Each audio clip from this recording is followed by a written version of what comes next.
Welcome to another episode of Do Go On. My name is Dave Warnicky, and as always, I'm here with Jess Perkins and Matt Stewart. Hello, Matthew. Hey, Jess. How nice is it to be alive? I started. My tone was like we're fighting. You know, we're a divorced couple. Hello. Oh, hello, Matthew. That says a lot about me. I just took it at your word. You were just greeting me. Yeah, Well, tell Jess, Matt, Oh, no. to go fuck herself. David, No. you look You're still here. unwell.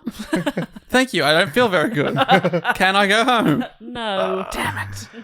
Hey, you guys, let's be a little more friendly to each other. This is the most friendly and blissful time of the year. This You're is right. Blowvember. I love The Blowvember. arse end of Blocktober. Oh, and that's the good bit. Yeah. Oh, what do you say?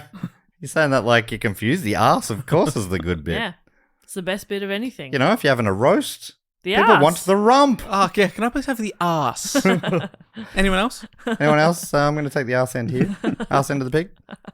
That's all mine. Okay. Thank you very much. Yeah. Now, for people who don't know what Blowvember is or what Blocktober is, Matt, what are we doing here? Well, it all started a few years ago where we wanted to do a month of the biggest blockbusterist topics of the year. These are the topics that were suggested by the most people. We put them all into a massive poll, and then everyone got to vote, all listeners, and we had thousands of votes, and now we're counting down the top 9 for 2022. And we are up to the third most voted for topic in History. Whoa. of 2022, Of 2022. on this show. So we're on the podium now. That's right. We've already had some epic big topics, but I can only imagine what is going to be the third most voted for 2022. Bronze medal. People's block trees are starting to wilt. We're getting to the end of the run here. That's right. That's right. Water those Topher trees. Grace is feeling tired. He's not allowed to sleep during Block Topher Grace period. Some people have started to take down their block decorations. Yeah, too early. Too early. Too early. Yeah, What come are they on. doing? Commit. Put them back up, you dogs. How weird. It'd be like taking down the Christmas wreath. It's, mid-December. Yeah. Are you losing your minds? That would be absolute mayhem. Get and your block chaos. trees back What are you, up. a Grinch? Yeah. Block Grinch? Are you a Blinch? Blinch. You bloody blinch. But just more broadly than just block, Jess, how does this show Do Go On work? Well, one of the three of us, Matt, Dave, and me, Jess, we take it in turns researching a topic, usually suggested by our listeners. We bring it back to the other two. We tell them all about it. We learn, we laugh, we live, we yolumba. Ah. And it is Matt's turn this week to tell us a little ditty. Oh. Why nobody lets me talk this long? 5, 6, 7, 8. Is Yolumba the goon company? Yeah, Okay. it was the slogan was like "Live, laugh, yolumba," Oh, that's awful or awesome. I'm not sure. and we usually start with a question. Matt, do you have a question? I do have a question. My question is, what is the spookiest cleaning implement? Spookiest Yeah. vacuum. Oh, yeah. A robot vacuum. dogs Dogs hate hate 'em. them. Oh, that's That's true. My dog Terrifying. actually loves a vacuum. Really? Yeah, he gets really excited when I get the vacuum out. It's very cute. He puts peanut butter on the vacuum. And what else? It's not that. What else do you think it might be? A feather duster. You're getting closer. Broom. Yes, correct. What? Spooky. Brooms are spooky. You don't think brooms are spooky? Who They are. rides on a broom? Witches. And that's the topic this week, the night witches. Oh. Well, if witches weren't spooky enough for you, Yeah. At we're taking them at nighttime. 9. It's Oh sort yeah, of like a the... witch down the shop doing a grocery shopping. Whatever, not spooky. Yeah, who Yeah. cares? What if she's getting basil? Yeah, go on, Glinda's do- a day witch. Yeah, do your life. Do your life. Who's the green witch? Glinda and The wicked one. yeah. She's a night witch. It's weird to see her out in the day. Sort of like an owl. Anyway, This is gonna drive me insane. Well, Like an you can- Esmeralda type? No, thing? yeah, I've seen Wicked 3 times. Fuck. Have you really? Is that Yeah. too many times? So, has Yeah. it, on In average, two the three of different us countries. have seen Wicked once each? Thank you. Great. I don't have to see it now. This topic, while you're looking that up, Jess, was suggested by Katie in the USA, Duncan Moran from Edinburgh in Scotland, Luke Parker from London, Carl Stevens from Hailsham in the Alphabet. UK. Alphaba. Elphaba. Sorry for interrupting you. I could have The waited. common name Alphaba. Alphabet. That's Alphabet. bad writing. Sorry. This topic was also suggested by Alphaba from the West. No offense. Luke Park from London, Carl Stevens from Hailsham, UK, Benjamin W. Hunt from Orville, Ohio, God's country, Jamie Alcantara from London, Marcus Brisman from Gothenburg in Sweden, Kayla Hodkowitz from Toms River in New Jersey in the US, McKenna Middlebrook from Schenectady, New York, James Deaney from Dublin, Ross Smith from Glen Gormley in Northern Ireland, Claire Norris from West Sacramento in California, Amanda Lissant Clayton from Kensington, Melbourne, Australia. She was the last one. I should have said an Anne before her. Wow. McKenna Middlebrook's come up a couple of times in block, I'm sure of it. I feel like McKenna he suggests topics that get done on the Wild. regular. Yeah. Great suggester. Well done. He also just has a very memorable name. McKenna Middlebrook. McKenna Middlebrook. God, that is good. Great There was name. some varying locations there too. Across the world. Love that. That's right. And did you catch where McKenna's from? Where? Middlebrook. Schenectady. Oh, yes. Schenectady. Schenectady, which can't be a real place. But anyway, let us begin. Let's kick it off with a few words from Eric Grundhauser, writing for Vanity Fair. In the Nazi-occupied Soviet Union, German soldiers had a very real fear of witches, namely the Night Witches, an all-female squadron of bomber pilots who ran thousands of daring bomber raids with little more than wooden planes and the cover of night. And broomsticks, I assume.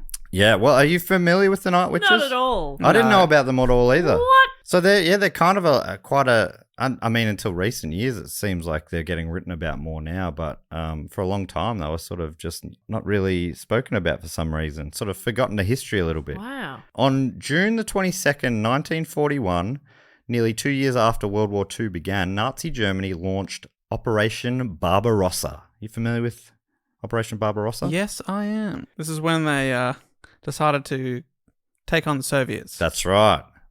They went on an all-out campaign. Which I think not end well for them. Okay, interesting. All right, it's a hot take. Okay, so you don't think the Nazis won? Let's find out. Okay.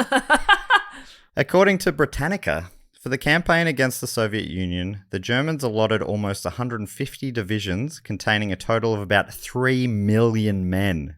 This is just for one campaign. They're already fighting a war on other fronts. Yeah, and they're like, let's just take 3 million people away from there and we'll march into Russia at the beginning of winter. What? Yeah, so the timing was slightly delayed, and unfortunately it ended up the winter came a little early, so things didn't go great for Hitler. It was a shame. You know, Unfortunately. he was due a bit of luck.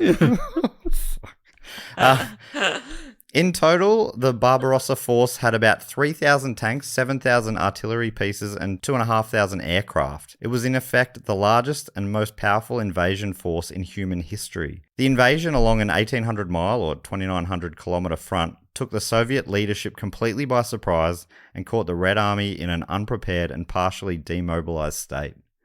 I should say, by the way, I was only joking there about Hitler. I think he was a real bitch. You should say that, yeah. He was a dog. A dog bitch. He was like, I don't want to talk in too strong a terms, but he was a bit of a dickhead. Are you going to beep some of those words? I probably should. I'm feeling a little PO'd, just thinking back. What does that mean? Pissed off.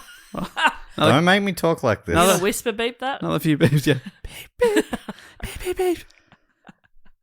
But like Dave says, it didn't end well for him, Jess. I know you're not a big history buff, No, I don't get it. but he ended up shooting himself in the face. Okay? Does that make you feel... On purpose. It wasn't an accident. A horrible mishap. He'd fallen over. Which Oh, no. I think would have been way better. That is- Hey, I wish that happened a few, maybe 10, 20 years earlier. That would have Man, been that sick, would have been actually. You never know. That might have happened to some other Hitler. In a parallel universe. That they accidentally shot themselves in the face before they became a despot or whatever he was. Is that the right word? I don't know. Dictator. Yeah, but that wouldn't have been funny for the people because they wouldn't know. They wouldn't know They'd exactly. be like, oh, what a horrible tragedy. It's like what people always talk about with the kid going back to kill baby Hitler. When you go back, it just, to everyone else, it just looks like Killing you're a killing a baby. baby. Killing a baby, yeah.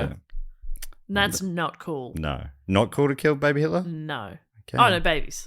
Not Right. cool to kill babies. Yeah. Okay. Leave babies alone. Got into a weird place early. So huge contingent marches into and flies and And tanks. tanks Tanking rolls along. in Horses? gallops. Okay. Submarining. Yeah. Cross land. In short, the Soviets were under the pump. And this is the backdrop the Soviet leadership faced when the Night Witches were born. According to Bryn Holland, writing for History.com, using female bombardiers wasn't a first choice. While women had been previously barred from combat, the pressure of an encroaching enemy gave Soviet leaders a reason to rethink the policy. It's either women or toddlers. Oh, gosh. Oh, should And we toss a coin? We're out of toddlers. Okay. Bombardier is a fun word, I isn't it? love Yeah, Bombardier. really fun. That's right up there. Pompadour, Bombardier, these are some of the creme de la creme of words. These words. A few months after Hitler's invasion of the Soviet Union began, the Germans were pressing on Moscow. So they were making pretty quick work of it early. Leningrad was also under siege and the Red Army was struggling. The Soviets were desperate. The squadron was the brainchild of Marina Raskova, known as the Soviet Amelia Earhart. Famous not only as the first female navigator in Soviet Air Force, but also for her many long-distance flight records. She was a badass. Awesome. So who was Raskova? Well, according to thefemalesoldier.com, Marina Raskova was a Soviet pilot, navigator, and commander. Born in 1912 to a middle-class Russian family, Raskova initially had aspirations of becoming a musician, but eventually abandoned the idea to study chemistry. While working in a dye factory as a chemist, she met Sergei Raskov, an engineer, who she married and had a daughter with. And I think this was like when she was like 18 or something. Wow. She changed careers in 1931. I think she was like 1920 when she joined the Aerodynamic Navigation Lab of the Soviet Air Force as a draftswoman. In 1933, she became the first female navigator in the Air Force, and the following year became the first woman to teach at the Zhukovsky Air Academy. In 1935, she divorced from her husband and focused on her flying career. I'm leaving you for a plane. Yeah. She became a famous pilot as well as a navigator, setting a number of long-distance records, including the famous flight of the Rodina. It just feels like... Whoa. Remember earlier in Block, I told the story of the Dole Air Race? Yeah. This is an American race that happened, in her lifetime, while only a few years before she started flying. But in that race, the only woman involved went along basically as a mascot. Yeah, she's and that a was seen as passenger. being like... very progressive. Yeah. But over in Russia, women are pilots and flying and teaching flying. Honestly, my first thought when I was like, she's married, but she's had a career change because in that sort of time, you didn't work if you got married. Yeah. So I'm like, she's working and she's a badass. Like what she's doing is really cool. And it just feels like, the 30s in Russia or the Soviet... I don't know. I found a lot of this surprising, but Wow. Sometimes think of progression as linear, but it doesn't necessarily give people gain and lose rights over time. Absolutely. The article, mentioned there the flight of the Rodina, which I'll talk about now. Was a record-breaking non-stop aeroplane flight covering 6,000 kilometers from Moscow to Komsomolsk in a twin-engine ANT-37 named Rodina. That's where it got its name. I know Dave's thinking no relation, but there is a relation here. Not a coincidence.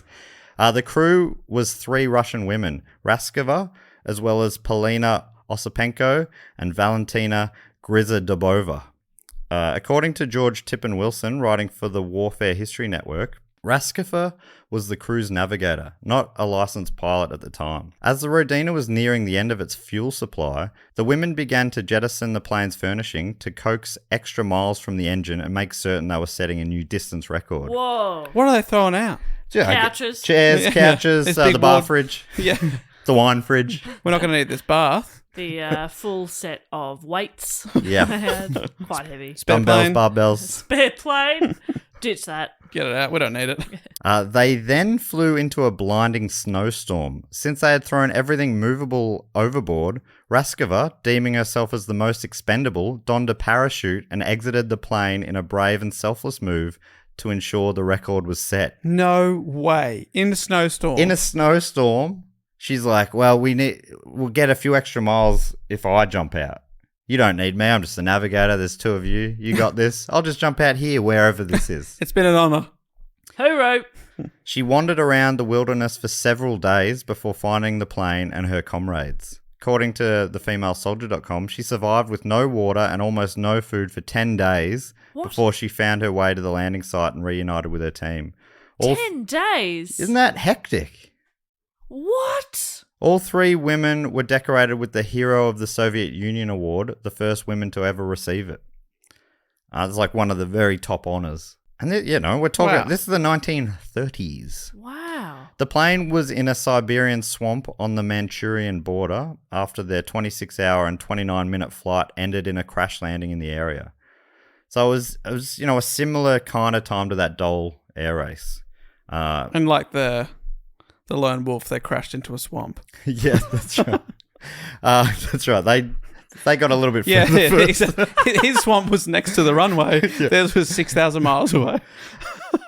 And obviously both flights were tough conditions. One over an ocean that had never been or rarely been crossed, but this one through snowstorms. I mean, he didn't get to the ocean. He crashed into the field next to the runway. Yeah, fair call. Look, I want to give him a chop out. The old lone wolf. Yeah, exactly. His flight was also perilous if he'd made it. Yeah, that's true. If he'd taken off, it would have been scary. A similar length to time to the ones who did make it, I should say. Yeah, to the ones who did make it, amazing achievement. But the guy who crashed twice, not so good. According to Wilson, by the following week, Soviet Premier Joseph Stalin had added his congratulations to those of the world. He noted that the 4,036-mile non-stop flight was longer than Charles Lindbergh's transatlantic flight and far exceeded any non-stop aerial journey made by women at that point. Wilson continues, in Moscow later that month, Lazar M. Kaganovich, the commissar of heavy industry, feted the trio at a glittering reception. Apparently inspired by the war clouds gathering over Europe, Commissar Kaganovich remarked that if the Soviet Union is attacked, quote, we have flyers who can chase the enemy back to his own territory, referencing the three heroes here. Wow. One wonders if the commissar realized just how prophetic his words would turn out to be. Oh, wow. The next day, at another reception for the three, Stalin appeared to put a stop to any more record-breaking quests. While he was stoked with the record-breaking flight, he was saddened by the recent death of another aviator on a different record attempt from the last couple of weeks, saying, the government, probably saying this in Russian. Okay, but tell it to us in English, Okay. Because my Russian's a little rusty. Okay, Rusky. The government will be extremely severe henceforth toward permitting record-setting flights. The lives of the pilots are more precious to us than any records, no matter how great or renowned they may be. So he's basically going, no more of this. No life is worth it. Raskova must have been like, but I didn't. Yeah, I jumped out into a I snowstorm. disagree. I'd say keep chasing those titles. Yeah. Fuck your life. But that was, she was like, all right, we Fair won't cop. We won't do that anymore. Fair enough. But is the plan there like, we don't want you to do it in case you die, but if you do it, you will be punished with death? Yeah, I think that's a fair system. Yeah. By this time, Raskova was already known throughout Russia for her heroic flying exploits. And when war broke out, the women of the Soviet Union were flooding her letterbox, putting themselves forward to join the war effort. They were looking for her to help put their names forward. They'd sort of been sidelined. They're like, Stalin. Yeah, come on. Get in his Have ear, a would word. you? Yeah. According to the female soldier, while there were no formal restrictions on Soviet women in the military, many found their applications were denied or mysteriously delayed. Back to Holland. Seeing an opportunity, Raskova petitioned Soviet dictator Joseph Stalin to let her form an all-female fighting squadron. On October the 8th, 1941, Stalin gave orders to deploy 3 all-female Air Force units. The women would not only fly missions and drop bombs, they would return fire, making the Soviet Union the first nation to officially allow women to engage in combat. Previously, women could help transfer planes and ammunition, after which the men took over. So, yeah, this one Thanks, is... love. I'll take it from here. I've got it. Yeah, I'll take this. Why? I wonder what the reasoning behind not letting women be in combat. I think it was just old school thinking women shouldn't be in the front lines. But this is a man's job. Get them angry. You're fucked. You know what I mean? That enemy. Yeah, there's one of the night witches I mentioned later was motivated by revenge. Perfect. Yeah. That's the best thing to be motivated by, I reckon. Oh, yeah. According to the Wright Museum of World War II, the 3 all-women fighting group style and authorised were the 586th Fighter Aviation Regiment, the 587th Bomber Aviation Regiment, and the 588th Night Bomber Aviation Regiment. After the training, the pilots deemed most qualified were assigned to the 586th Fighter Aviation Regiment, the second most qualified to the 587th Bomber Aviation Regiment, and the least qualified to the 588th Night Bomber Aviation Regiment. But in a unique twist of fate, the least qualified became the most feared and famous. Oh. Right. The They don't know 588th. how to land a plane, so they will crash it into you. And these names did, if people are looking into these stories, these regiment names did change in time, but which confused me for a while. Right. I'm like, wait, why is the information so inconsistent? But I think they were renamed. Okay. But I'm just going to keep calling them the 588th. Yeah, sure. Or just the Night Witches. Just to be nice and clear. Chosen to lead the 588th was Yevdokia Bershanskaya. She was born on the 6th of Feb 1913 in modern-day Russia. After graduating from secondary school, she studied at the Batask School of Pilots in 1931. After graduating, she worked as a trainer there for the next 8 years before being appointed as commander of the 218th Special Operations Aviation Squadron. So she's studying at the School of Pilots in 1931, 4 years after the Dole Air Race in America. Yeah. When the 588th was formed, she got the gig of leading the regiment due to her 10 years of flying experience. I should say, which one of you did the Amelia Earhart episode? Jess. When I had was... to look at Dave. I was like, Dave will know. I'm talking about it like America was behind on this stuff, but when did Amelia Earhart, when was her sort of... Well, big Jess years? will answer this, having done the report. And I'll just go and have a look at that report now. In my... I don't remember. No, she was, so her final flight was in 1937 by the looks of it. So she was also flying in the 30s. So I think things just came on quickly with all of the flying stuff, Yeah. especially in the big powers around that time. According to Grundhauser, the 588th was also the only one of the 3 units that remained exclusively female, where everyone from the pilots to the commanders to the mechanics were women. The regiment began filling out in 1942, with young women ranging in age from 17 to 26. This feels right that you're doing this as the feminist of the podcast. Because this is really cool and quite groundbreaking for the time. All women mechanics and the whole team. That's great. When But I say... I'm not sure how to feel about it, so Yeah. I need you to explain to me. Well, because and earlier I said I was surprised by some of this stuff. I don't mean surprised that the women are up to Of it. course not. Certainly not. I was surprised that the men in power allowed it. That's right. Yeah. The men are the problem. That's what I'm saying as a feminist. I hate myself and Dave, but I love you, Jess. Dave, anything to add? It's all fair, isn't it? And do you love me, Dave? Yeah, I love women in Okay. general. Love supporting them. Because, like, honestly, how hot are women? Oh my god, yeah.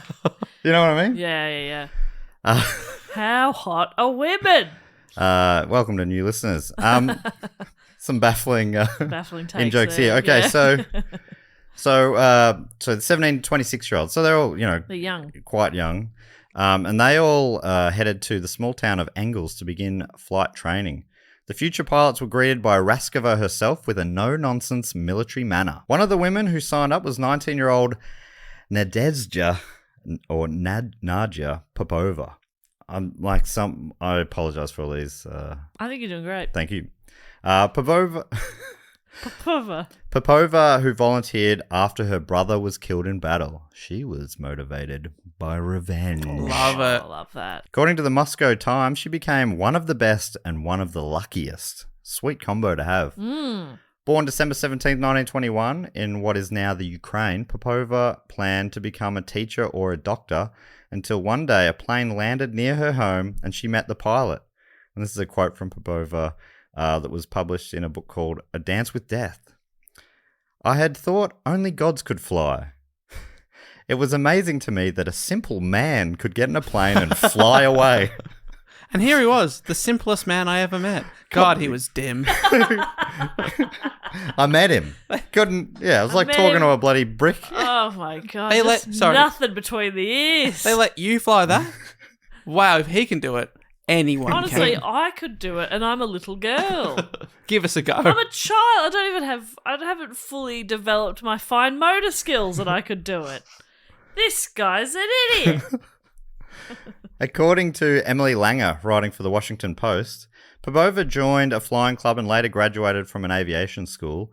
When the war started, she was working as an instructor. She said that she decided to join the military after losing her brother and after watching Germans abuse her townspeople. So she's like, Fuck these guys. yeah, I'm in. This is a quote from her. I saw the German aircraft flying along our roads filled with people who were leaving their homes, firing at them with their machine guns. Seeing this gave me feelings inside that made me want to fight them. Yeah. According to Holland, from more than 2,000 applications, she selected around 400 women for each of the 3 units, most being students. When I say she selected them, this is Raskova. They underwent a highly... Sounds like they had a pretty good chance of getting in then. 2,000, 400 for each, 1,200 made it. If you didn't make it. Yeah, those numbers are... Yeah. That's not bad. That's pretty good. I mean, like a lot of these sort of reports, the numbers vary. I've saw like way less than that, in the tens. And then, anyway. So it's hard to know for sure, but I did see 400 in a few times, so I'm going with that. And Holland, Holland writes for... Holland wouldn't lie. Holland. Are you calling Holland a liar? No, I'm saying they wouldn't lie. Jess, Holland wouldn't lie. She's writing for history.com. Yeah. Not fictiontime.org. Yeah. Agreed. Love that website though. It's great. I mean, it's a great really website. It's fun. Fictiontime.org. Yeah. On my homepage. Start my day with a bit of fiction. Yeah. Holland continues, they underwent a highly compressed education, expected to learn in a few months what it took most soldiers several years to grasp. Each recruit had to train and perform as pilots, navigators, maintenance, and ground crew. Beyond their steep learning curve, the women faced skepticism from some of the male military personnel who believed they added no value to the combat effort. Raskova did her best to prepare her women for these attitudes, but they still faced sexual harassment. According to Steve Prowse, author of The Night Witches, the men didn't like the little girls going to the front line. It was a man's thing. As well as getting bad attitudes from the male soldiers, the new recruits also received their hand-me-downs. The military was not prepared for women pilots, so they were given uniforms and boots that were often too big. Like putting on your boyfriend's jumper or something. They'd look cute. Love that. Messy bun, oversized shirt, no pants. Do you also put on... Is it also cute to put on your boyfriend's ill-fitting underwear? Yes! Because that's what they were also given. It's cute. Why According can't they just wear their own underwear? Why does it have to be It's military underwear. Also, I find it pretty funny all gotta when be khaki. the men are like, oh, the ladies shouldn't go to the front line. That's a man's job. It's like, okay, so going to the front means you might die. You'll probably die. I'd be like, anybody else can go. Absolutely, of course. You want to go? Have a please, before me, please. You know?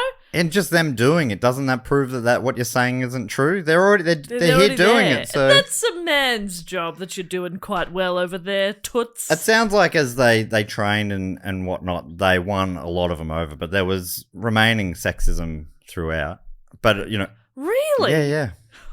Wow. But, sorry, I've grown up in a world without it, so I can't even picture what that might be like. Yeah, it is. Well, I know to you this is sounding like made up stuff.org. These women My second favourite flew. site. These women flew so that I could soar. You know what I mean? Because you go to the front line every day now. Every day people say, welcome to the front line, Jess. No one bats an eyelid when Nobody you go to the front cares line. that I'm there.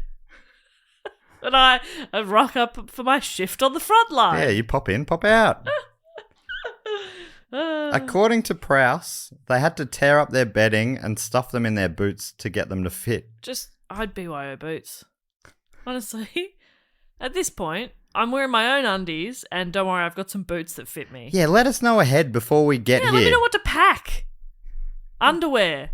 some shoes. All right, no problem. Are you going to provide some pants and a top? Great, thanks heaps. I'll BYO shoes. Back to Holland, their equipment wasn't much better than their clothes. The military provided them with outdated Polikarpov PO2 biplanes, 1920s crop dusters that had been used as training vehicles. These are already out of date. Yeah, right. Like well out of date. You know, they're already over 20 years old or something. Yeah. It's like you have an 89 Barina. Yeah. Figure out how to fly. We don't have any tanks left, but here's a Mazda 2. It does not have power steering, so it will give you the same sort of feel as a tank. It's zippy. Imagine the It's as zippy as a tank. The tanks have power steering. Oh, they must. They should, right? Yeah. They're they so simply big. must. They've got great turning circles, so I'm sure they do. These light two-seater open cockpit planes were never meant for combat. Made out of plywood with canvas pulled over, the aircraft offered virtually no protection from the elements or bullets. Oh my god, so they're like on the Wright brothers plane flying over the wall. Stop, I'm here. Stop it at once. They're flying so low they could just slap us on the soldiers. Drop a bag of marbles on someone. Flying at night, pilots endured freezing temperatures, wind and frostbite. In the harsh Soviet winters, the planes became so cold, just touching them would rip bare skin off. Oh my goodness. Due to both the plane's limited weight capacity and the military's limited funds, the pilots also lacked other luxury items, luxury in quotation marks, Oh, there's the bar fridge gone. here from Holland,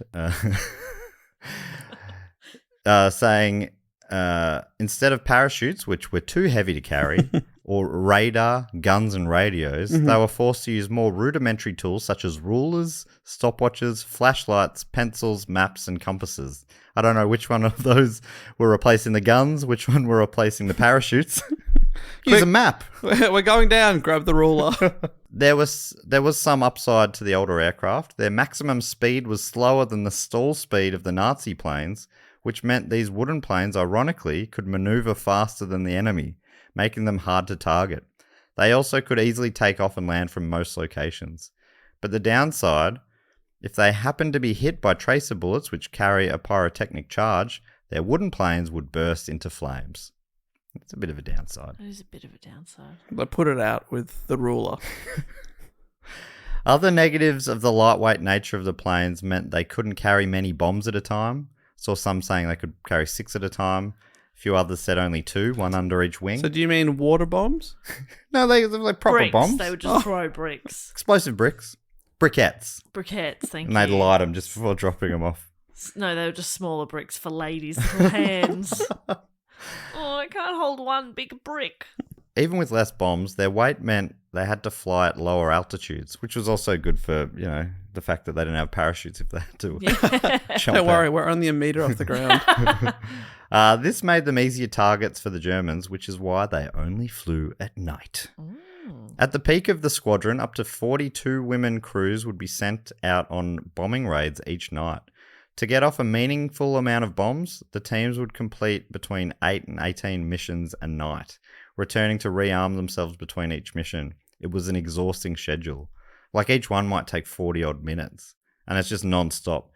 Go, come back, refuel, reload, go, come back. And they'd be out waiting for night to fall, and then when the sun started coming up, that was the end of the day. According to the Wright Museum... That's confusing. Yeah. According The to start of the day was the end of the day, Dave. Okay. All right. New day starts, day over. Okay. How's that? You see the sun come up, time to go home. Night Time to night. go. Good Night night. It's night time. It's not time. Night's over. Night time. Do I have to explain myself? Oh, these women. According to the Wright Museum of World War II, the 588th had to operate very close to enemy lines, constantly moving operations during the day so the women could fight at night.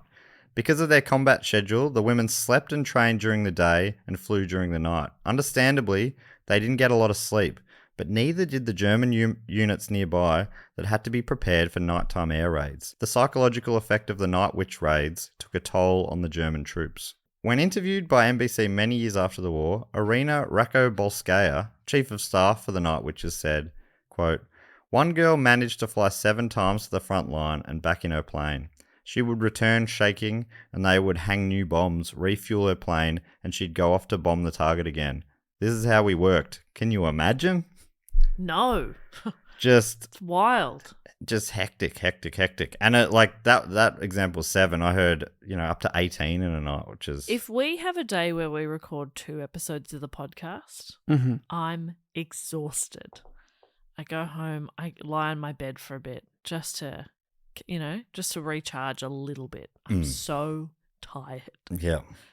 That reminds me, people should listen. Dave and I did a big day of recording recently. What podcast do we do? Plumbing the Death Star? Yep. Thumb cramps. They're 2 Sans Pants radio ones, and then Dave went home after 2. Lay down on Jess's bed, had a recharge. I hung around, did a Who Knew It with Matt Stewart and Primates. So they're all with the Sans Pants guys, and it was too many. That's too many. That's psychotic. That was yesterday. And now you're doing this. Yeah.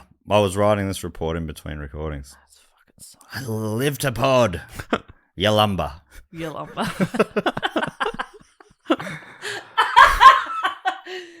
Live to pod, Yalumba. I'm just saying.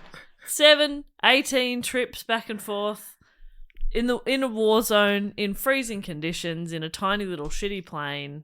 That is... Yeah, it's badass. We're just not built the same. But you're forgetting that a lot of these women are motivated by revenge. Yeah, that's true. You're up there freezing. The only thing keeping you warm, that's revenge. Spite. Yep. Yeah. Yeah, I'm not podcasting out of revenge. The cold actually helps because it is a dish best served that way. According to the Wright Museum of World War II, each flight was extremely dangerous because the Germans surrounded what they thought would be likely targets with concentric circles of spotlight and flak guns that the night witches would have to fly through to reach their targets. So the Germans knew what they were up to. It was like a game of cat and mouse every day. They knew they were coming. They're trying to guess, and they would often guess, close. And they light them up in the sky and then light them up with bullets. Exactly. So that was... so they're like, oh, well, how do we deal with this? And they devised a strategy to foil the Germans. They would fly in groups of 3 planes. When they neared their target, 2 planes would fly through the circles and then veer off in different directions, which caused the searchlights and flak guns to target them. So it sort of split them up a bit. Then the third plane would fly towards the objective. When the navigator tapped her on the shoulder, she would kill the engine and drift near silently towards the target, with only the faint whooshing sound of wind through the struts signaling their impending attack. Oh my God. This whooshing sound was said to sound like a broom sweeping.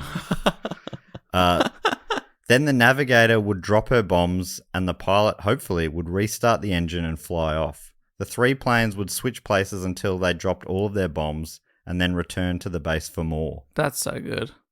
That is so good. And can we ask, Matt, what would that sound like, them switching the engine off and then the bombs being dropped? So the engine's on at the start? Yep.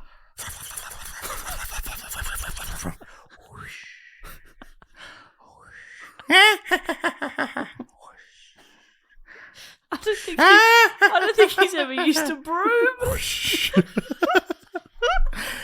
Well, here come the They bombs. said it's a whooshing sound. Yeah, but it's such a gentle broom. Like, no wonder nothing's getting done in that house if you sweep it at that speed. I used to broom for a living when I was a trolley boy at the supermarket. That was one of my duties. Oh, you're a trolley boy or a broom boy? Yeah, I know.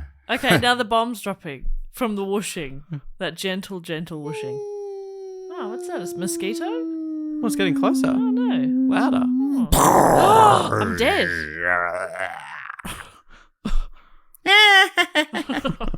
Damn you, night witches! And then they whoosh away. So the Germans apparently that they heard this whooshing sound, and when they heard it, they basically shat themselves. Whoa. They're like, oh fuck! It's like it was so eerie, and they're like, we know what that sound means. It just sounds like it would have been horrible.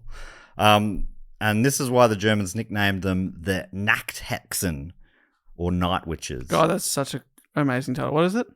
Nachthexen. Wow. That is good. I'm probably not saying that right, Dave. Well, you're a German man, or German. You've got German in you. That's right. And you never forget. Even if you've never learned. And I guess they've gone from broom sounds. I'm not sure. It feels like maybe it definitely was the Germans being pejorative when they're calling them night witches. But apparently the pilots of the 588th quickly took it on with pride. Yeah, nice. They're like, yeah, we're night witches. Yeah, I love that. Nacht Hexen, that's fucking Fuck badass. Yeah, like, Thank you. oh, Thank the you for that Nacht sick- Vexen. Thank you for that sick nickname. Yeah. That's Yeah. awesome. We were looking for something. We want to get matching tats. Don't you reckon jackets. that sounds like they've done that in reverse? So saying, oh no, we just called them that because of the whooshing sound. It's not because it was women flying at night. Yeah. Couldn't have been that.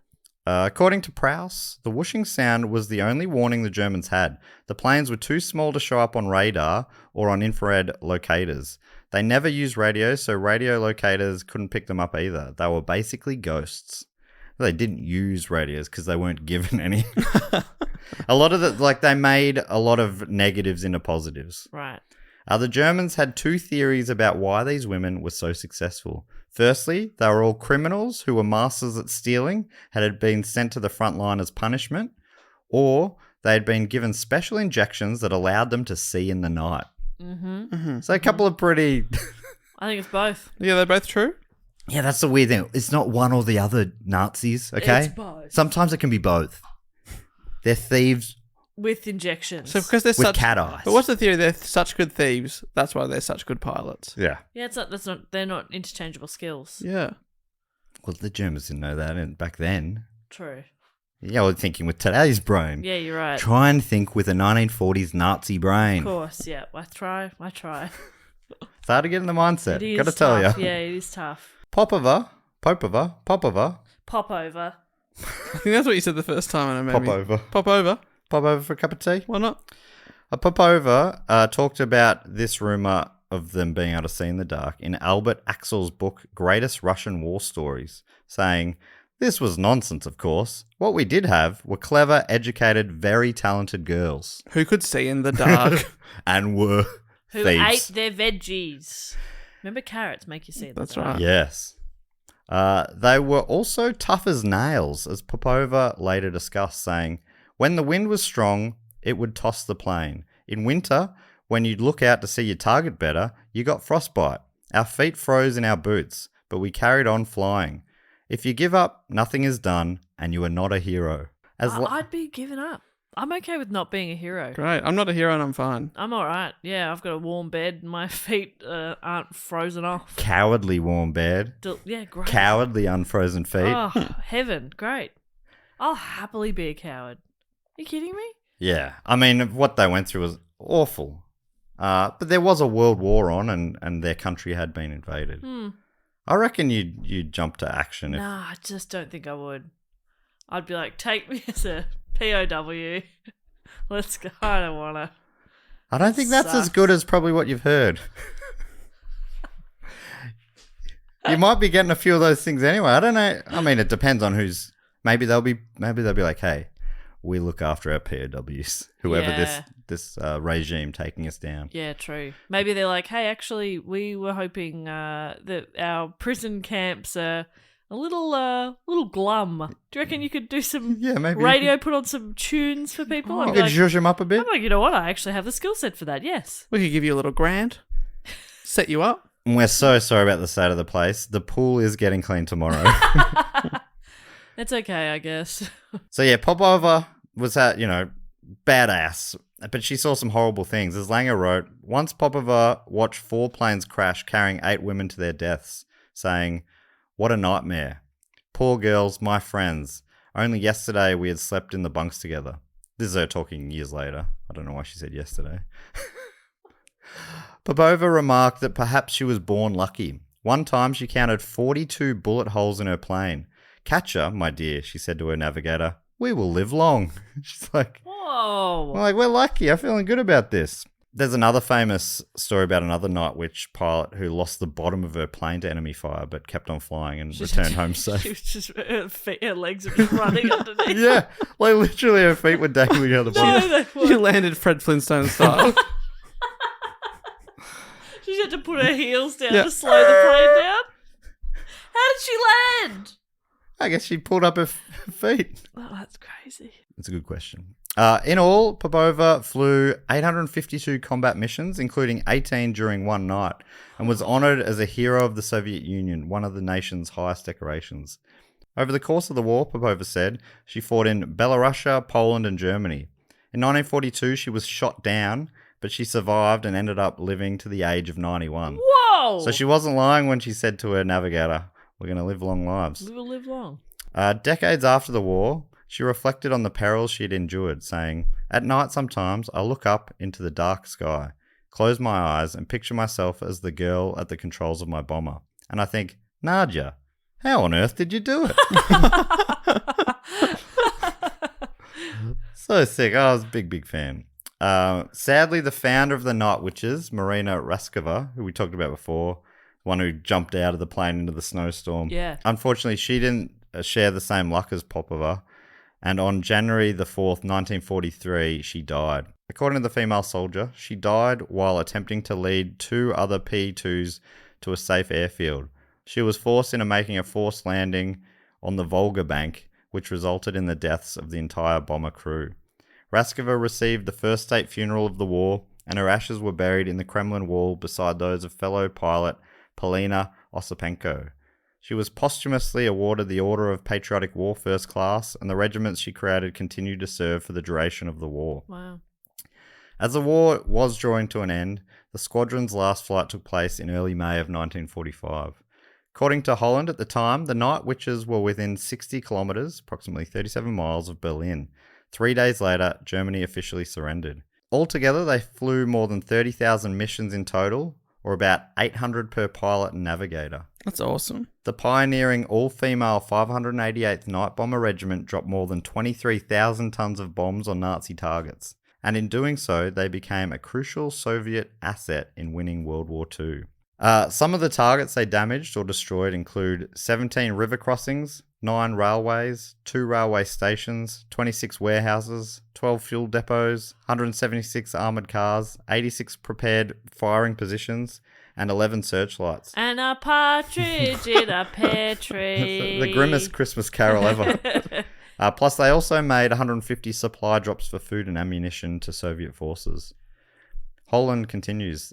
They lost a total of 30 pilots, which, think about all the... If it's true that they had 1,200, it's a pretty good record. Yeah. Yeah. Although, no, I think 12 across the three, so it would be 400. But even if it's 30 out of 400... Yeah, considering how dangerous their missions Absolutely, yeah. but like I say, I'm not 100% on these numbers. They do vary a little bit. But if you take Holland's numbers, yeah, it was 400 and I take only Holland's 30. numbers. I take Holland's numbers. History.com. Yeah. Holland's not here to fuck about. Yeah, not horse manure dot fanny. Horsemanure.fanny. Don't forget the sound I made. Yeah, that was a hard one for them to get. Very hard to Google that one. Horsemanure.fanny. So they lost a total of 30 pilots, and 24 of the flyers were awarded the title Hero of the Soviet Union. They were feared and hated so much by the Nazis that any German airman who downed one was automatically awarded the prestigious Iron Cross Medal. Wow. That's amazing. Yeah.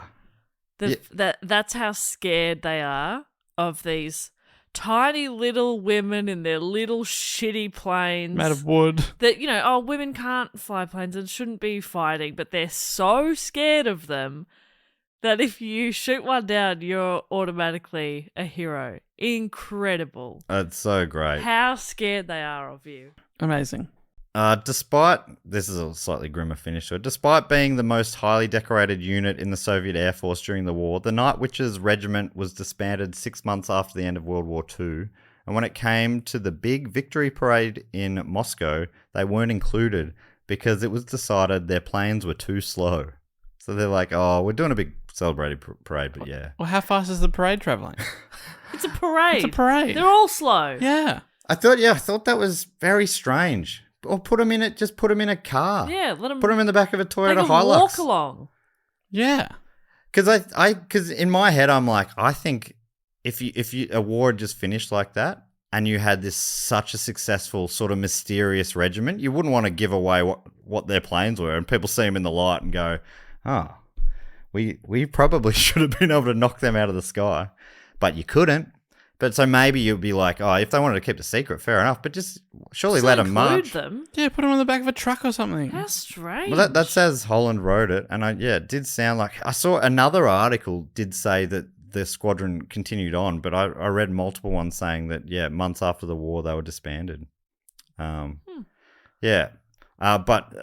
the amount of medals that were won by the women involved is ridiculous. The leader, she had this. I mean, I could read them all out, but there's like 7 different high medals, including one that she's the only woman to ever win one. Wow.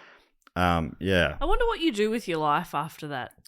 You know, like just going and like, I don't know, getting an average 9-to-5 job and living in the suburbs, and which is nothing wrong with that life. But it'd be a come down. Totally. Yeah, but then you look up at the sky one day and go, how did I used to do Yeah. that? Nadia, how did you do What the it? hell? That's wild. There were some of them went into chemistry and were like in science and Yeah. these sort of things. But as exciting and as high octane as science can be day to day, it's probably not quite the same as Pretty bombing Nazis. rock and Yeah. roll. Slightly warmer, Better though. hours though, Yeah. hey. Oh yeah, You know? Because when it gets dark, day is over. Nighttime. Night over, nighttime. Yeah. Know what I mean? yeah. So, yeah, better hours. It would have less taken a forgiving. while to get used to that. Yeah. Unless they went into night shift work at a supermarket. Oh, yeah, that could work. Or like nursing. Yeah, Do a lot of shift work. that's true. Um, Maybe a hotel concierge Yes, yeah, that would work quite well for them. doing the night shift. Yeah, specifically. Oh, sun's up. Nighttime. Just as a final note, unbelievably, Dave, you might be able to help me with this. How many of our previous topics have the Swedish metal band Sabaton made songs about? Because I think it's at least a few. We have The Unkillable Soldier, Yes. and there's one about the Great War, World War One, and I reckon there was another one. But add to the list. Do they do a Cold It's one or maybe a Castle Itter, maybe? Yes, I reckon that rings a bell. Well, you can add Night Witches to the list. Oh. Wow. And I thought I'd finish with the lyrics because they're pretty fun. I mean, pretty badass. Right. And I don't know if this is a good band or not. I've never really listened to them. But we could go see them live. Did you know that they're we're playing going to a festival they're playing at. the festival in December? Yeah, Good Times Festival. Is it? Tism are playing it. Good That one? times, good things, something like No that. effects. Yeah, and Sabaton are up there. It's going to be sick. Hopefully they don't clash because I will be seeing Tism. I got to tell you that. Over anyone. Yeah. So here are the lyrics. From the depths of hell in silence, cast their spells, explosive violence. Russian nighttime, flight perfected, flawless vision, undetected. I mean, it's poetry. It's great stuff. Pushing on and on their planes are going strong. Air Forces #1. Somewhere down below they're looking for the foe. Bombers on a run. You can't hide. You can't move. Just abide. Their attack's been proved. Raiders in the dark. Silent through the night, the witches join the fight. Never miss their mark. Canvas wings of death. Prepare to meet your fate. Night Bomber Regiment 588. Oh, that's good. Undetected, unexpected, wings of glory, tell their story, aviation, deviation, undetected, stealth perfected. Foes are losing ground, retreating to the sound, death is in the air, suddenly appears, confirming all your fears. Strike from witch's lair, target found, come around, barrel sound, from the battleground. Axis aiming high, Rodina awaits, defeat them at the gates, live to fight and fly. Beneath the starlight of the heavens, unlikely heroes in the skies, witches to attack, witches coming back. As they appear on the horizon, the wind will whisper when the night witches come. That was That beautiful. was very nice. Sabaton. Sorry, it feels... Maybe that's Yeah, more oh my goodness. that feels Wow. more appropriate for how that was performed. Man, I gotta tell you, I don't know why this wasn't a longer episode because I loved learning about him.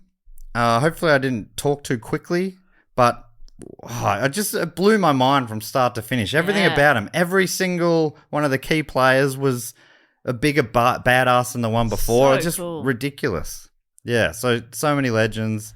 And I just looked up a picture of them as well. Obviously there's heaps of them, but I've just looked up. And not only are they incredible pilots, but they're all hot. Mm. Know what I mean? It's Because how hot are women? yeah, that's and true. they're all women. They're all women. That's something I didn't mention, but it came up a few times that they were sort of so a lot of them cut their hair and stuff, and they felt like maybe they were trying to be made into men, so they Right. sort of and were also being derided as women. So they're like, yeah, we're women, and they sort of like they use makeshift pencils that were meant for other things to use as lipstick. They'd Yeah, paint right. flowers on their planes, and like, Yes. yeah, we're women. We're not ashamed of this. Yeah, love that. We're women and badasses. Because you can be both. You can be both. Also, you can be a woman without lipstick, but you know.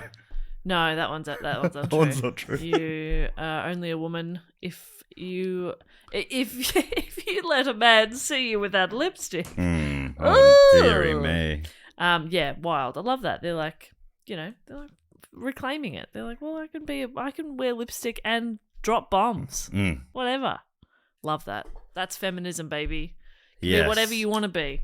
So I think, the voters nailed that. That's great. I was not expecting that at all. Do you know what I was thinking? I was thinking this was going to be some kind of, what's the word I'm looking for? Like an occult Cryptid thing or- or something? cryptid. Oh, yes. Is that what I'm thinking of? Yeah, like a Bigfoot type thing. Yeah, totally. I was like, oh, okay, cool. This will be some sort of thing that people swear they've seen. No, Right. so that's what I was expecting, and I was all for it. But what it was instead was one of my favorite stories: badass women. Yeah, sick. Awesome. So yeah, thanks to all that big chunk of people who suggested it. Fantastic suggestion. Well, that brings us to everyone's favorite section of the show, where we spend a little bit of time, 30 to 40 minutes, thanking our great supporters on patreon.com/dogonpod. Head to that website if you want to get involved. There's a bunch of different levels, different rewards depending on the level. Bob, want some examples? You can get early access to tickets to the live shows that we do. You get 3 bonus episodes per month. Once a year we send out Christmas cards as well, which you could get, which is kind of cool, and other stuff. That's right. So much stuff. Oh, and the Facebook group. Oh, the nicest corner of the internet. Beautiful area. And one of the other things, one of the other rewards, if you're on the Sydney Scheinberg level, you get to give us a fact, a quote, or a question. And this section has a little jingle, goes something like this. Fact, quote, or question. Always remembers the ding, always remembers the jingle. And if you sign up on this level, you can give us a fact, quote, or a question, or a brag, or a suggestion.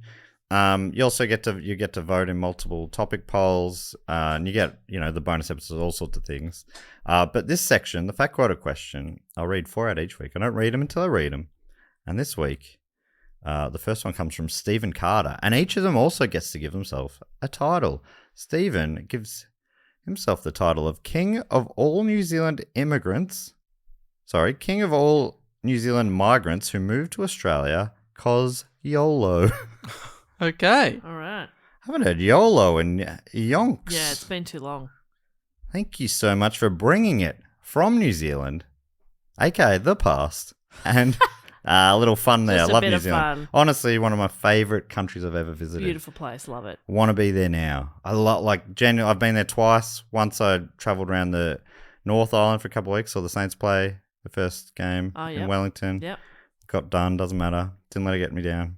And then another trip down to the Southern Island. Beautiful. And I'm like the Northern Island. I'm like, I've never seen such beautiful country. And then the Southern Island said, hold my beer. Yeah. While I kick you in the dick with my beauty. Yeah. I drove around. I spent the whole trip going, oh. One time driving the South Island, we sort of like came over a hill and we could see a lake and it was just turquoise, like just the colour, and I screamed. I literally screamed. Yes, I remember that. There were multiple lakes with that colour. But you are afraid of the colour I turquoise. am terrified of it, actually, yeah. So I had to close my eyes. I was driving. It was a very shriek. dangerous. Yeah. New Zealand, I think, in a lot of ways, is the future as well. I feel like they're ahead of us in so many ways. In Anyway, terms of like time zone? time zone. Yeah. A lot of sort of other things. Yeah. Uh, Their Prime Minister is embarrassing. Their rugby union team. Oh, yeah. They're always definitely ahead of us. Okay, so Stephen writes, asking a question here. Hey team, love your work. Thank you for making my drives home more hazardous as I try to concentrate through uncontrollable laughter.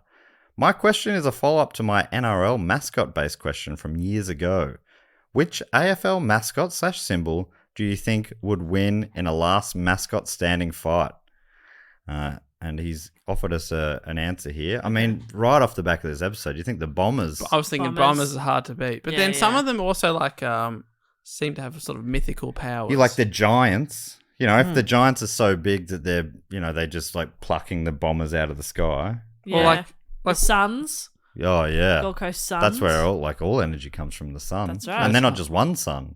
They're the Suns. But then there's also the Geelong Cats. That's true, And we don't know how many cats. Cats can be pretty tricky. Yes. Yeah. They got 9 lives, and they haven't given us a limit. It's plural cats. Yeah. Yeah. But I guess it's also plural giants. If it's all the giants that you know of versus all the cats that you know of. Oh, good point. There's a lot more cats. Andre's dead. Is there any others? Andre. But what about Dockers? Oh, yeah. Yeah, they'll... a couple of guys on the docks. They're pretty rough. And They're rough. Yeah. Strong. Big picket lines. Yeah. You don't want to be a scab. So... Am I thinking of the right thing? Painters and Dockers Union. They were pretty tough back in the day, I believe. Oh, yeah. I don't know what I'm talking about. I'm going to say Suns. Okay, Suns, Dave? You couldn't blow up the sun, could we? With a bomb? No. So I'm going to say the sun could beat a bomber. Unless you could mix the Giants and the Bombers and make the Giant Bombers. But you can't do that. That wasn't in the rules. Part of the rules. What about the Saints, my boys and girls? What about them? Well, they're dead. Well, they're undead, They're aren't they? dead. So they're useless. Wait, Saints? Yeah, they are dead people, and aren't they're like, what can a saint do to the sun? But don't they've performed miracles to become saints, so I don't know if... But what can they do to the sun? Blot it from the sky? Smote it? I'm not sure. I'm saying sun. All right. I'm going to lock in cats. Okay. They're very tricky. They are. And there's all different breeds of cats. There's so you get many. lions and tigers. Yeah, cop that, Richmond. Yeah, you get them all. That's the clever... The clever players to say cats, not tigers or lions. Yep, got them all. You even get ligers Terrifying. and Whoa. tigrons. That's pretty full on. So, as we always encourage, Stephen has answered his own question. But you didn't answer? Well, I said the Saints, but yeah, Jess has made a good point. That only works if you believe in them. Your loyalty to the Saints hasn't helped you in your entire life. Yeah. So Stephen writes, my money would be going on the Demons, Oh. with the Power, Giants, and Bombers making up the top 4. Saints scraping in for 5th. Sorry, Matt. But what is power? Power, yeah, I guess that's the thing. It's all, I mean, power. that's pretty broad, isn't it? Yeah. What's their mascot? Lightning bolt. Okay. No, but lightning can't take out the sun. No. Or kill all the Nothing cats. can. There's more cats than lightning bolts. More cats than lightning bolts. What if the Power trapped them in a big ditch? Okay. Okay. Hmm. If there was a mascot for the ditch, like the Hobart Because ditches, they are the Port Power. They could trap all the cats in the Port Adelaide, in the oh port. my god, are you drowning a bunch of cats? Well, I'm not. Matt. I'm not doing that. Matthew. I think he's right. Demons. It's hard to beat demons, right? Well, what can demons do to the sun? I think of I demons ask as you being that. nighttime creatures as well. They'll be afraid of the sun, Yeah. if anything. He's given us the full list in order of preference, if you want to hear it. Either way, I'm reading it. He's just given us the list of team names. We worked our way through it. Oh, let's go through all the teams just in case you can think of anyone we might have missed. Crows, Lions, already Whatever. usurped Covered. by Cats. Blues, if that's sadness, Oh, that could take out the sun. or if that's the music. It's a very powerful genre. Yeah, again, what can it do No, to it the can't do anything sun? to the sun. It's more of a nighttime thing as well. Magpies, similar to crows. Yeah. Although they're beautiful if they're the Irish magpies. Oh Yeah. my But god. these, unfortunately, are the Australian Australian ones, magpies. and they are ugly. Which are little great. fuckers. I got Swoopbo on the other day. Did ya? I've First never time since been I was a swooped, kid. and I'm scared. Yeah. one drilled me in the back of the head as a kid on the way to school. They can Did use what? tools. Yeah. I have heard that about magpies. Very They clever can. birds. Opposable thumbs. Clever bird. Then we've got Bombers, Dockers, Cats, Giants, Hawks, Suns, Kangaroos, obviously pretty tough. Yeah. Demons, power, tigers, saints, swans, eagles, and bulldogs. Yeah, I think we pretty much covered it there. Sun can take out all of I those. think sun's probably the one. And I don't think did that not even make his Yeah, that's where he's stuffed up. demons, power, giants, and bombers? Didn't even Saints. think about sun. I think you'd put the Suns in to his 5, and that top 6 are levels above everyone else, including Dave's cats. Yeah, 100%. Well, Who so- are probably on the bottom. Yeah, 100%. What are you talking I about? mean, the birds will Kittens. just fly away from them. Easy. And they just wait them out. Yeah. Oh, birds. Famously, cats never get them. Are you thinking of Tweety Bird? Yeah, famously never Never gotten get it. by Sylvester. That's just the first one. Fuck you, birds. The next one, thank you, Stephen, for that question. The next one comes from Derek Brigham, aka Brigham. Amorous Meteorologist. And Oh, hello. Alright. Derek has offered a fact, writing the temperature of 20.555 recurring degrees centigrade is very pleasant for a sunny spring day. There's your sun again, Jess. Not cold, not hot, just very enjoyable. Wonderful for a picnic with a significant other. Dining for 2 in the sunshine. What makes it even better is that 20.555 degrees recurring Celsius Really? converted to Fahrenheit is 69. That is nice. Nice. That's fantastic work, That's Derek. really good. Well, I What mean, temperature was it? 20 point? 20.555. Yeah, he's right. 20.5. 20 is a nice temperature. That's a nice day. Beautiful day. I reckon Low Melbourne's 20s, in that beautiful. are today. Today, it's like 22 today. Oh, Just pure Gorgeous. sunshine, blue skies. we are missing out on I that. know, we're inside in a dark room. Thank you, Derek. That was fantastic work. Next one comes from Drew Forsberg, aka the one with the reference to a previous episode, the show, not the concept. That's a deep cut reference. I called the episode about Friends in brackets, the TV show, not the concept. Drew's got a question writing, can Matt Murdock see why kids love the taste of cinnamon toast crunch? Does that mean anything? Is Matt Murdock the Simpsons Daredevil character? Because I don't No. understand the question. No, that's Lance Murdoch. Lance Murdock. Does this mean anything to you? Can Matt Murdock see why kids love the taste of cinnamon toast crunch? Matt Murdock is the alter ego of Daredevil. That's so weird that I said, is that the Daredevil guy from The Simpsons? You were That putting weird. something together. And he's a blind lawyer, because he was on She-Hulk recently. And so the question is, can Matt Murdock see why kids love the taste of cinnamon toast crunch? I'm guessing cinnamon toast crunch is like a breakfast cereal in another country? And does that mean anything to you, Dave? Cinnamon Toast Crunch. I mean, it sounds good. I'd eat it. It's a whole grain cereal you'll love. It's got its website, cinnamontoastcrunch.com. I'll say slogan. Let's see. Wait, hang on. Here we go. There's a Reddit thing saying, Cinnamon Toast Crunch slogan implies that it's not obvious why anyone would like their cereal. Oh, but what is it? What is the thing? The taste you can see. Okay. Okay, gotcha. So, I'm sure that this is the snappy sort of response Drew was looking I know, for. sorry, Drew. we didn't did not- understand any element. We don't know who that of the character is. question. We also don't have that cereal. I've never heard of it. Now that we know the key elements there, do we have an answer? Can I have the question again? Can Matt Murdock, the Daredevil, see why kids love the taste of cinnamon toast crunch?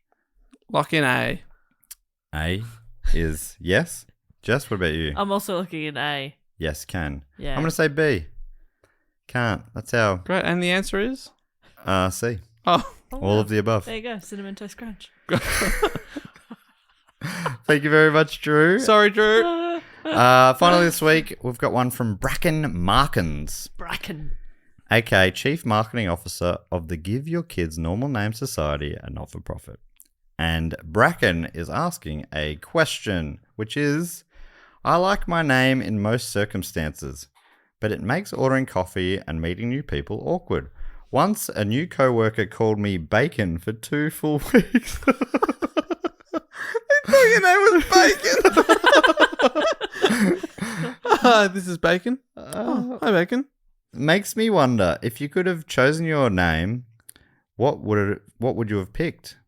Bracken himself, or Bracken themselves, would go with something like Spencer. Not common, but something you've heard before. Yeah. It's not going to get mispronounced. Yeah. Spencer P. Jones. That's good. Or some other Spencer. What's the Spencer who was like, oh, the monkey did a whoopsie in my beret? Who is that? What? Ooh, the monkey did a whoopsie in my beret. Now, quick question. Could Matt Morgan see the monkey doing the whoopsie? Hang on, where's the whoopsie?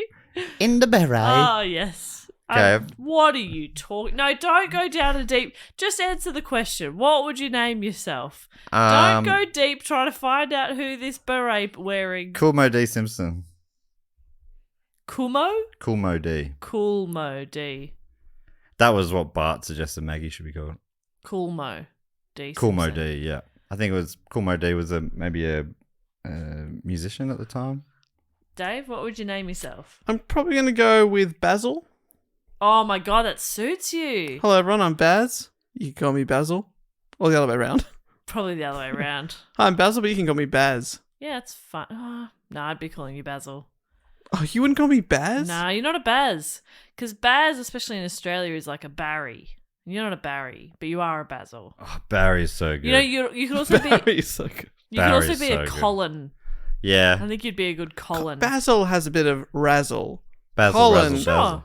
Is a bit Holland, if you know what I mean. I don't, because that's not a No. word. Holland's not a word. Um, Frank Spencer Clark? is the guy I was You could also thinking be a of. What else is Clark? in who's Frank Spencer?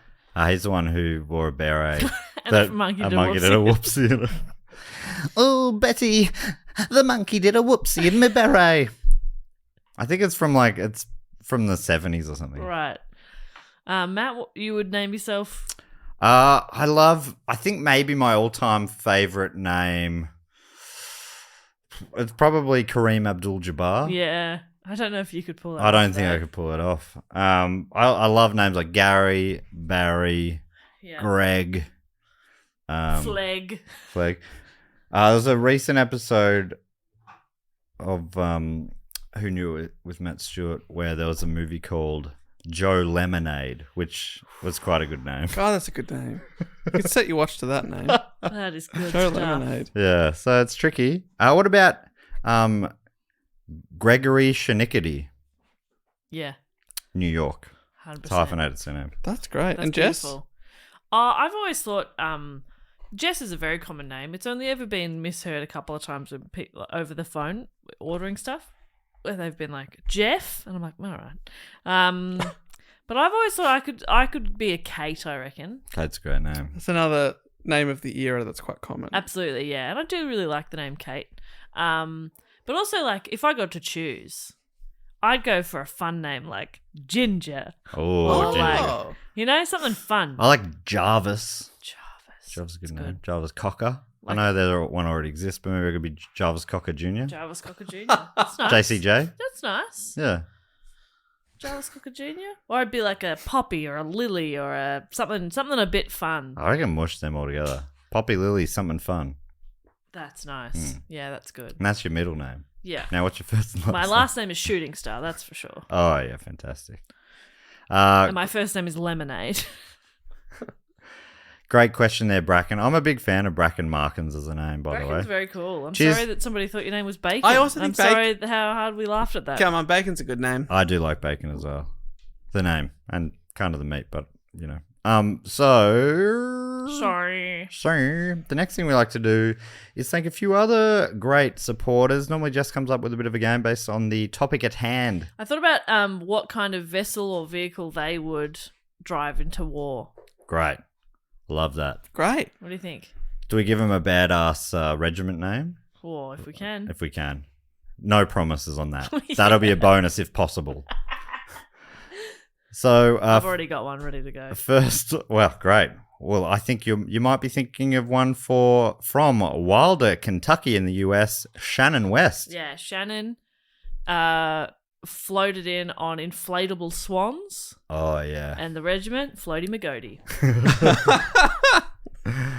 That's the Floaty good. McGurdy's. Love that. No notes. I'd also like to thank from Good luck, boys. Ascot Vale in Victoria, Australia, James Graham. What about the Wiggles' big red car? In the Yes. Jargrass. The Jargrass regiment. Jargra. The Jargrass. Because of James Graham. Yeah, it sounds a bit Jargra. like foie gras. I love that. You love foie No, gras? I don't love foie gras. Would have thought that'd be far from your That would be your far taste. from Fwa. my Far from your repertoire. Fwa. And finally, I'd love to thank from Bellevue in Western Australia. It's Greg Nelly. A big one. How many N's in Nelly? 2. I'm on a computer that I don't know how to make the words bigger. What if I do? Despite it, that is the biggest computer I've ever seen.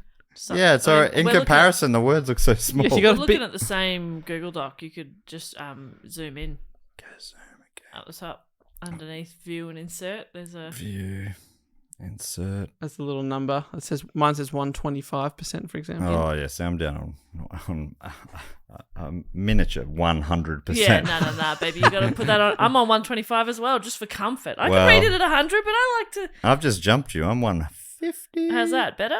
A little better. Okay, great. And Still not as Greg- big as the Greg report. Nelly. Greg Nelly. What is Greg Nelly rolling into war on? Throne being carried by That's great. 6 oiled up men. Yes. Wow. And his regiment is called the Oily Doilies. The oily doilies. I love it. That is a bit of fun.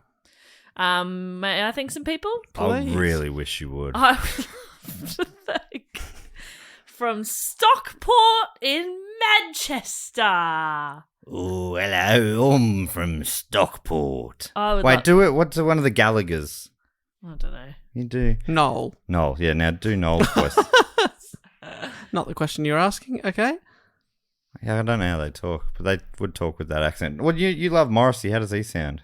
No. Like that. There it is. And that is also what Sam Lacey sounds like. Sam Lacey rolling in on a coffin on wheels. Ooh, with a little steering wheel Little on steering wheel, but also like it doesn't even have an engine. It's just like people are bowling them in like a bowling ball, but like yeah. pushing, like it's like a luge type thing. The war has to be at the bottom of a hill. it. Yeah, It's perfect. so interesting you said that because people did dub, or some people have since dubbed the Night Witches balsa wood airplanes, the plywood, not balsa wood, plywood airplanes as coffins with wings. That's amazing. Yeah. Wow. Well, this is a coffin with wheels.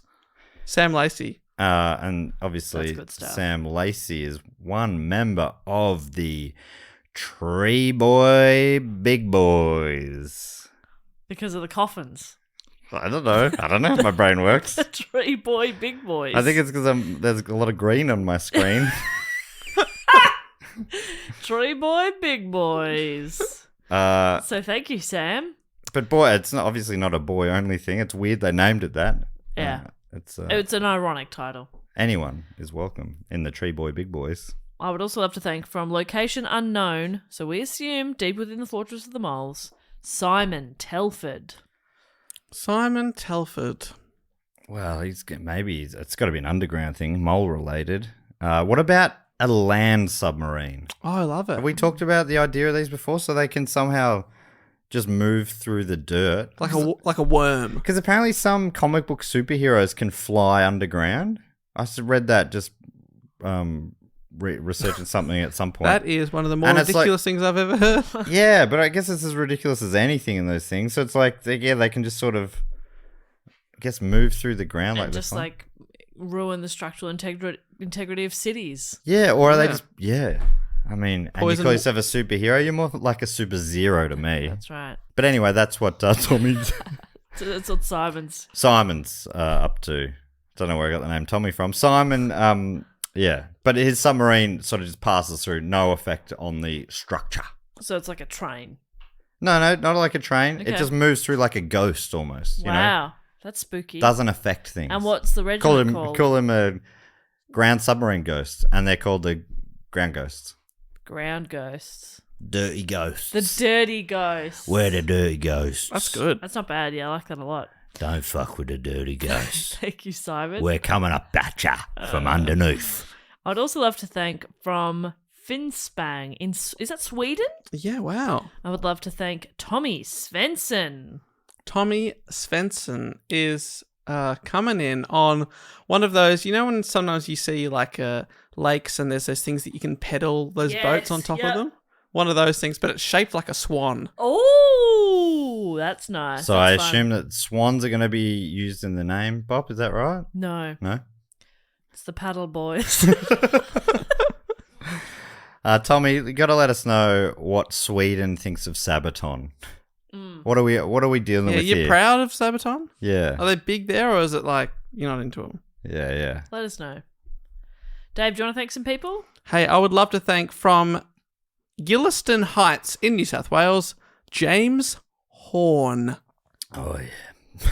Oh, yeah, that's a good one. James Horn, travelling on a unicorn. Oh, that's good. And obviously the regiment is called the Flippity Flops. Flippity flops. Flippity Here Flop. comes Horn on his unicorn. Flippity flop, flop, flop. Horny boys. Don't know why they say that at the end, but they just do. Horny They just do, boys. it's They part just of it. do. It's just part of It just works. They just amp themselves up. You know, they're going into battle. Another person from possibly the Fortress of the Moles. I wonder if they know Simon Telford. This is Michael Pruitt. Michael Pruitt. Who knew it with Michael Pruitt? Michael Pruitt. Just what did he come in on again? Drones. Drones. Drones. But drones are obviously fairly small, so he's actually he's on all fours and he's got a drone. People Drone on hear his feet. the ominous sound they hear before they get a Pruitt attack is. That's funny. And they're called Pruitt Patrol. Pruitt Patrol. That's yeah. nice. I'm on Pruitt Patrol. Oh, That's good. because there's 4 pilots. Yeah, yeah, Like that's the right. drones are being flown independently. They have to communicate really well. Left? No, not that far left. Yeah. Thanks, Michael. And finally, I'd like to thank from North Bay in Canada. This is Catherine McCaskill. Oh, great name, Catherine McCaskill. Thanks, Catherine McCaskill. McCaskill. Fantastic. A big ball of cats Oh. taped together. And is Catherine inside or on top, or like sort of like pedaling, like walking on it? That's awesome. That's a powerful way to enter a battle.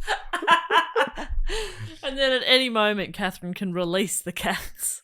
And as you know, Dave, very powerful. Oh my god, cats! Nothing can stop them. Nothing can Certainly stop 'em. not the sun. They got that ominous sound.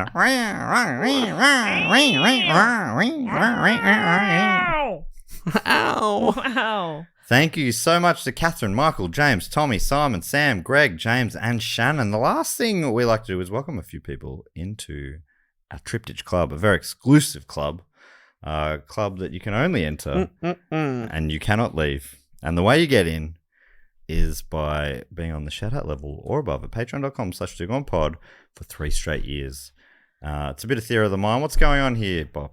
What's going on? What's happening? What is this? What's going on? What's happening here? Someone out there is listening for the first time and they're going, I don't you know what this talking about? fever dream is. Well, it's an exclusive club where it's a members only club. You can come in, you can have a drink, there's food, there's a bar, there's a dance floor, there's showers. There's so many different seating options. And you're normally behind the bar and you normally create a cocktail based on the names. What's the Night Witch cocktail? Night Witch is black. So what, Sambuca or something? Oh, yeah. I'm liking it early. Pint of Sambuca. Wow, a pint. I'm not done. It's also got purple glitter inside it. Okay. And it's garnished with a little witch on a broomstick figurine. Oh. Are these edible? No. So you're just sipping on a pint of Sambuca. Yeah. Black Sambuca. Black Sambuca. Wow. I don't hate it. Can we light it up? No. And Dave, you normally book a band for the after party? Yeah, well, it's not just a band tonight. It's an experience. We've got the entire cast of Witches in Breeches, the Melbourne Theatre Restaurant, dropping by to entertain us. Are they still active? I thought I heard that they might have gone out of business. Well, they're coming back for Yeah. one night only. Yeah, I've given them a job. I think it does say for sale when you drive past. Yeah, was their most recent show was because they do these parody shows of big movies and stuff, and the last one I remember seeing a few years ago was called Crazy Rich Witches. A parody of Crazy Rich Asians. But the word that rhymed with witches. Yeah, but they couldn't do crazy witch agents, could they? But They have a word that rhymes with it. They probably have to recast. But Yeah. So I don't think it would. So really, I think that was a good call of them not to do that. At Well, least I they had some self-awareness to go, maybe that's inappropriate. Yeah, but why pick that movie? Oh, yeah, because pick that's like something a big else. part of the movie. And that movie has nothing to do with witches. Absolutely nothing. Not at all. It's a rom-com.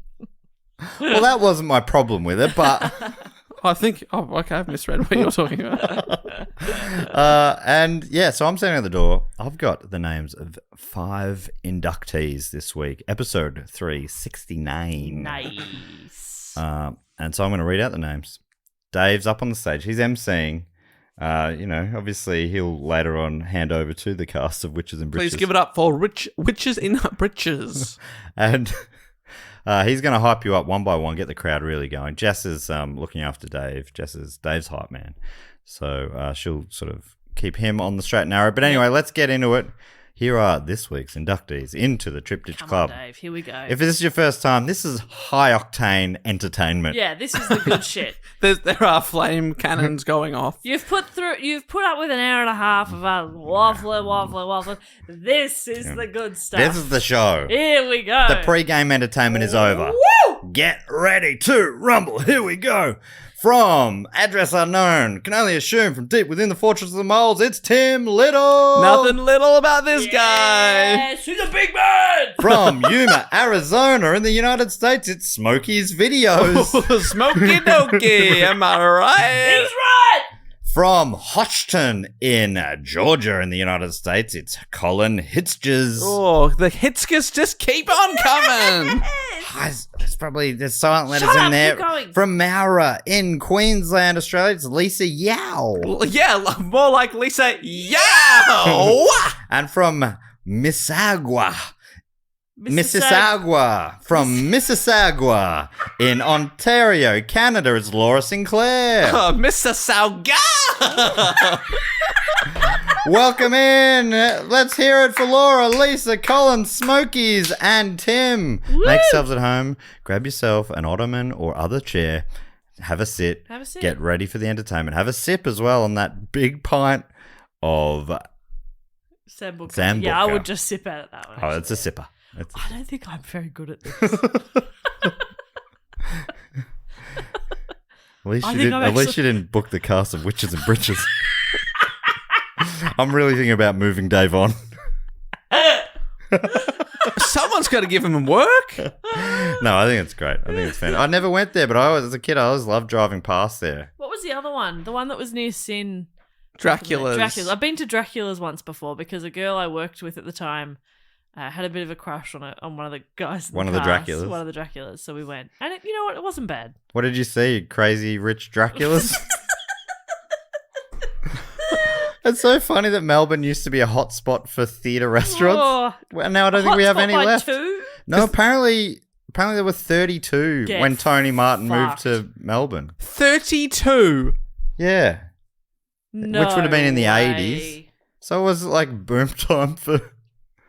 That's awful. I heard that on a recent episode of the Little Dum Dum Club. Right, okay. Tony Martin and Sean McAuliffe as guests. Holy shit. Dave, why don't you ever get us guests like that? Yeah, come on, Dave, you piece of shit. What's wrong with Witches in Breeches? You can book anyone. They're Little Dum Dum Club have to actually get the people. You can just make it up. Oh, okay, fine. We'll get McAuliffe next week. No, it's too late. No, too late Now for we've that. had to ask for it. It's not the same. Well, that brings us to the end of the episode. Anything we need to tell people just before we go? That they can suggest a topic over on dogoonpod.com. You can also find merch, links to live shows, and find out about all of our other podcasts that we do. And you can find us on social media at dogoonpod as well. Dave, boot it home. Hey, we'll be back next week with the second most voted for topic for Holy Blockbuster shit. October Exciting. 2022. We'll be back then. But until then, I'll say thank you so much for listening and goodbye. Laters. Bye.